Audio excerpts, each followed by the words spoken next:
Hey you. It is no news to anyone who's ever met me that I can be, well, let's call it assertive, which is to say that despite the conditioning of my childhood and the pressures of my society to conform to generic female stereotypes of compliance, conciliation and peacekeeping, I nevertheless don't take shit from anyone, and I will hold my ground if ever and whenever I feel like it, be that in person or online. Here I'm talking about what happens online, because sometimes I read something ridiculous or inaccurate or even mildly unpleasant online and I just scroll on by. That's a thing adults can do. And if you'll forgive me saying so, more of them should do it more often. But I digress. What I'm talking about here are those times when I do not do the sensible, mature, peace-loving thing and just scroll on by.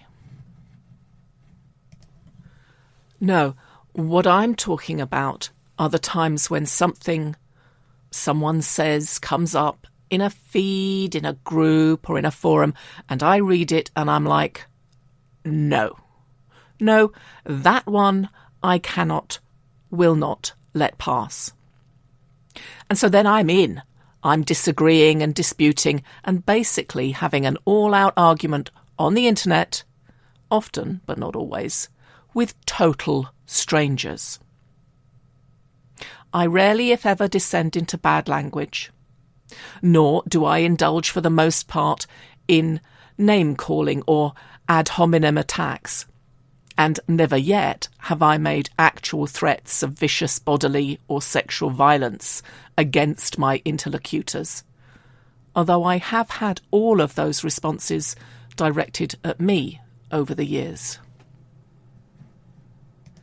And the process of engaging with this stuff can drive me up the wall, as in tearing my hair out in frustration with bigots and numpties and the willfully ignorant or nasty or both.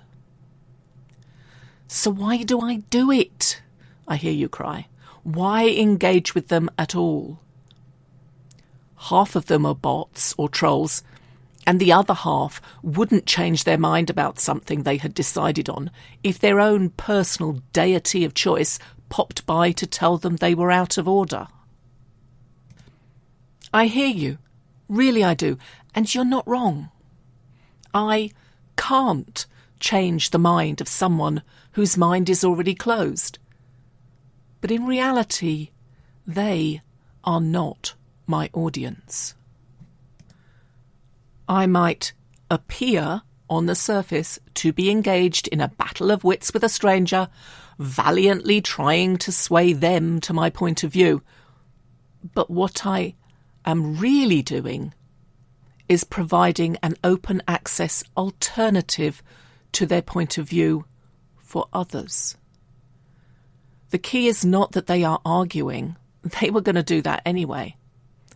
The thing is that they are not doing so unopposed, and that my counter-argument is there for others to see. Despite the fact that idiots, malcontents, and basically nasty people are massively in the minority, they and their bilge seem to get exposure well out of proportion to their actual incidents, and to have a much more detrimental effect on others than they warrant.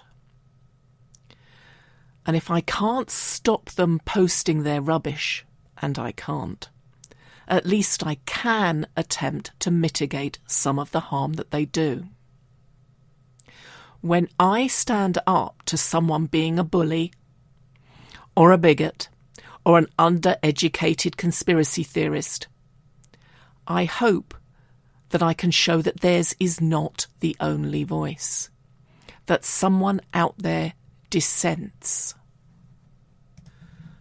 My hope is that the potentially bullied, the marginalised, or the genuinely confused about something can see the active existence of a supporter and not feel alone, or see some evidence-based thinking. When someone like me, or you, or anyone at all, bears witness, calls out bad behaviour, offers the voice of reason, then the undecided or timid bystanders have a different model to observe and maybe emulate, a possible impetus to think and check their own understanding. Now, I have been the subject of online attack for who I am or what I think.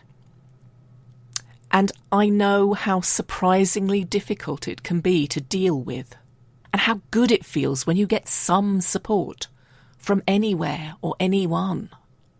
When someone else effectively says, I see you, and I know this isn't right, and I've got your back. It is incredibly important and affirming. So I hope that what I am doing sometimes is having someone else's back. Sometimes I'm picking fights on the internet for them. And sometimes it's just for me. Because it is generally held that silence gives consent, and sometimes I can't bear to scroll on by and give even presumed consent. Sometimes I can't bear to be the person who watches, horrified but inactive, the person who doesn't speak up. And so I pick the fight, knowing full well that it's essentially unwinnable. I can't do it every time, of course. It's tiring and it feels futile. And it gets me down. But that's okay, because there are others out there of a similar mindset. And when I'm tired, I'll sit down for a bit and they can pick up the torch.